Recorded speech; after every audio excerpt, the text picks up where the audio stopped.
आज बायोलॉजी में inter class में 12th क्लास में चैप्टर 5 में हम लॉ ऑफ डोमिनेंस के बारे में पढ़ेंगे। लॉ ऑफ डोमिनेंस जिसे प्रभाविता का नियम कहते हैं। प्रभाविता का नियम कहते हैं। तो मेंडल ने जब लंबे और बौने पौधों का संकरण कराया था, एक जीन की वंशागति कराई थी, तो इस एक जीन की वंशागति पर दो नियम आधारित है। यहाँ से दो नियम लिए गए। पहला नियम है यहाँ पर प्रभाविता का नियम और दूसरा है पृथक्करण का नियम। तो अब हम यहाँ पर सबसे पहले पढ़ेंगे प्रभाविता का नियम पढ़ेंगे यहाँ पर ये।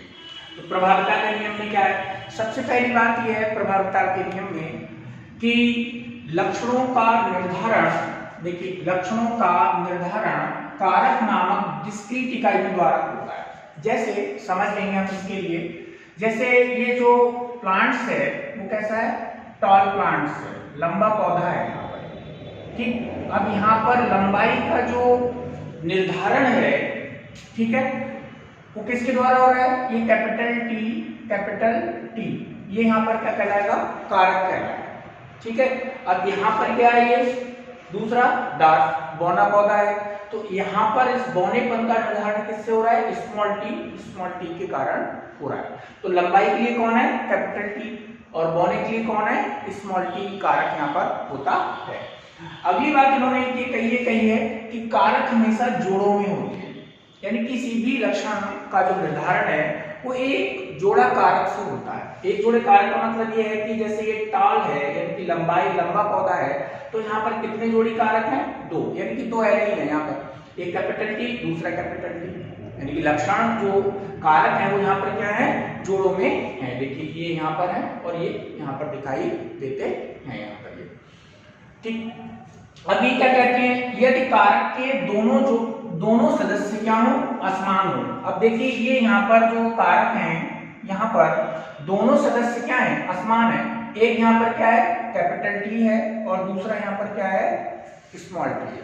यानी यहाँ पर कारक जोड़े के जो कारक जोड़ा है उसके दोनों कारक क्या है? असमान है।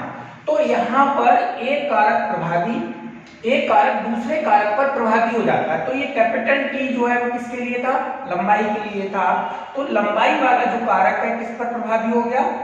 यहाँ पर ये जो है स्मॉल टी के ऊपर क्या हो गया? प्रभावी हो गया। इसलिए ये जो पौधा है वो लंबा होगा। इसलिए क्या होगा? पौधा कैसा होगा? लंबा। यहाँ पर कैपिटल टी स्मॉल टी पर क्या है? प्रभावी कारक है। ये अपना जो है इसके ऊपर ये प्रभावी हो जाएगा। तो यहाँ पर क्या है? कैपिटल टी कारक क्या है? प्रभावी कारक कहलाएगा। स्मॉल टी कारक क्या कहलाएगा? अप्रभावी कारक यहाँ पर ये कहलाता है यहाँ पर ये, ठीक है। इसी कारण से क्या होता है? F1 पीढ़ी में जो F1 जनरेशन है यहाँ पर, इस F1 जनरेशन में क्या होता है? एक लक्षण प्रदर्शित होता है, क्योंकि एक कारक जो है यहाँ पर क्या हो गया? प्रभावी हो गया, दूसरा कारक क्या हो गया? अप्रभावी हो गया। यानी एक कारक ने दूसरे कारक को क्या कर दिया? प्रभावित कर दिया, ठीक है। तो ये कैपिटल टी वाला कारक क्या करता है? अपने लक्षण को यहाँ पर दिखाता है, यानी कि टॉल, यानी कि लंबा पौधा जो है वो कैसा होगा? जनक, अपने लंबे जनक के समान यहाँ पर होता है यहाँ पर ये, ठीक है। तो लंबाई का कारक यहाँ पर क्या है? प्रभावी कारक है। बौनेपन का जो कारक है वो क्या है? अप्रभावी कारक यहाँ पर कहलाता है। एक बार हम फिर से समझ लेंगे यहाँ पर ये मेंडल का जो नियम है वो 3 बातों पर आधारित है। इसमें सबसे पहली बात इन्होंने क्या बताई है? लक्षणों का जो निर्धारण है वो किसके द्वारा होता है? कारक, जिसे आप जीन कहते हैं, जिसे आप क्या कहते हैं? जीन कहते हैं। तो यहाँ पर देखिए लंबाई जो है वो किस कारक पर निर्भर कर रही है? कैपिटल टी पर। और बौना पौधा जो है वो किसके कारण है? स्मॉल टी कारक के कारण यहाँ पर होता है।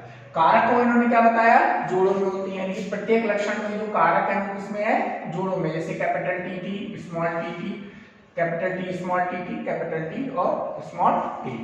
उसके बाद इन्होंने कहा यदि कारकों के दोनों सदस्य असमान हो, कारक जोड़े के दोनों सदस्य असमान हो, तो एक कारक दूसरे कारक पर क्या हो जाता है? प्रभावी हो जाता है।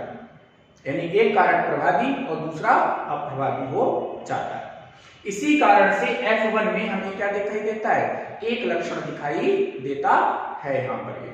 और F2 में क्या होगा? F2 में जाकर ये अलग अलग हो जाएंगे। इसी को हम लॉ ऑफ डोमिनेंस कहते हैं यहाँ पर ये।